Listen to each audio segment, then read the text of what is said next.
Hello, and welcome to a new series of short videos about the history of Olympia, Lacey, and surrounding areas. We are calling this series, Now Where Were We? Your host for this program is Deborah Ross, a Panorama resident who has written 2 historical novels set in Thurston County. Deborah also pens the popular Looking Back feature on local history for the Sunday Olympian newspaper. In each episode, Deb will take us to a location that bears on the history of our community. She will also be visiting with local historians. We welcome your feedback and suggestions for future episodes.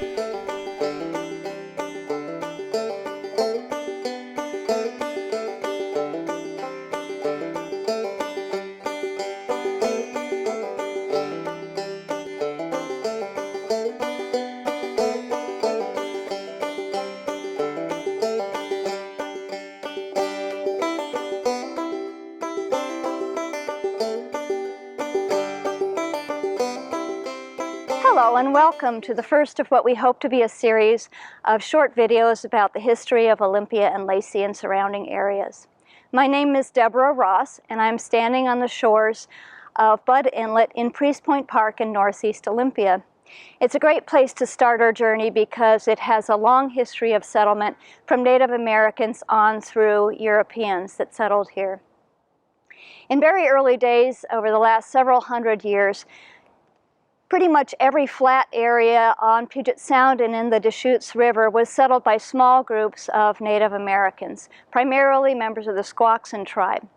The Squaxins had a permanent settlement here, and they had a source of fresh water with Mission Creek and springs. They had a fish trap with abundant fish resources.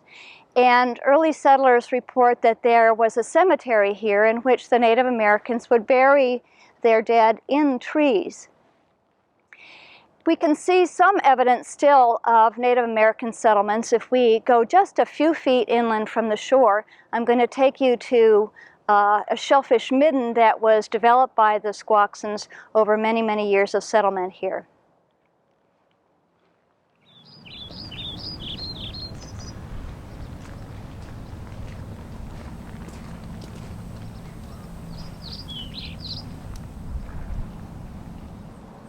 What we're looking at here is what's known as a shellfish midden.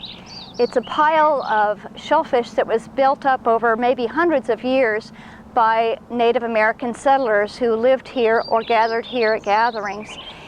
You can find these pretty much anywhere where there's a flat area in South Puget Sound or even in the Deschutes estuary.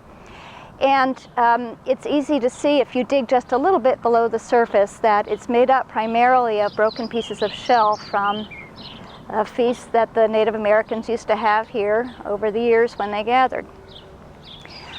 There was a permanent settlement of Squaxins, as I said earlier here, but in addition, this was a gathering place for many tribes in the South Puget area, including the Nisquallies and the Puyallups and others. So it was natural in 1848 when members of the Hudson's Bay Company asked to have some missionaries come here that the missionaries chose Priest Point as the area to build their mission. The Oblates of St. Mary Immaculate had and continue to have as their primary function missioning to the spiritual needs of non-Christians. And of course, back in the 19th century, that included attempts to convert them to Christianity. So in addition to serving the spiritual needs of members of the Hudson Bay Company, the Oblates settled here and built their mission in order to try to convert Native Americans to Christianity. They arrived here in 1848 and they soon built a mission house as well as a school for young Indian boys. They also had extensive gardens and orchards. By all accounts, the mission was successful. It was headed up by a Frenchman named Pascal Ricard, and all of the brothers and priests in the Oblate were French-speaking. In fact, when first settlers came to Tumwater and then later what we know as downtown Olympia, some of the wives of the settlers used to come out here and practice their French with the brothers and priests of the mission. There is a rumor that Chief Seattle, or otherwise known as Chief South, was actually baptized here at Priest Point.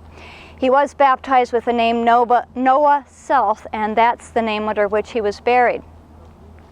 The mission lasted for 12 years, and then the Oblates decided to return back to France and left the mission here.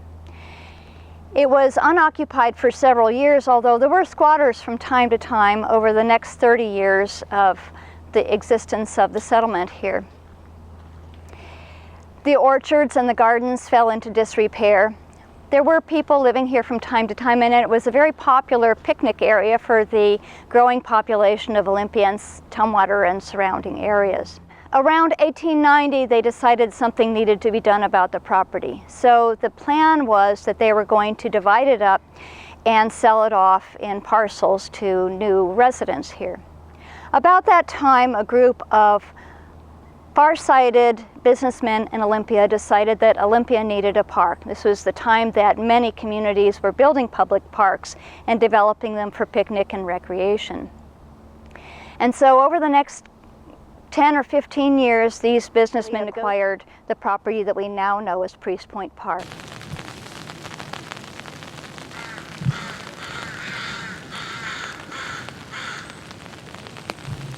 The park was an instant success after it was officially acquired by the city of Olympia in 1905. It had always been a popular picnic spot for settlers from Olympia and nearby communities, but now it began to be formalized. There was a dock here. There was also a petting zoo and a swimming hole. And after the 1905 Portland Exposition, Leopold Schmidt, the founder of Olympia Brewing Company, brought a chalet up here that he had used for the exposition, and he installed it in the park. And it became a dance hall and a meeting place, and it also hosted memorabilia, for example, a flag that had been captured during the Spanish-American War. In the automotive era, once automobiles started coming along East Bay Drive, then people started coming overland as well as by sea, and it became even more popular. The park did have some non-park-like activities over the years. Between 1910 and 1930, during times of economic downturns, wood choppers were allowed to come here and cut trees and sell the wood to indigent homeowners in Olympia. In addition, in 1933, during the Depression, there was a hunger march by people from Seattle down to the Capitol.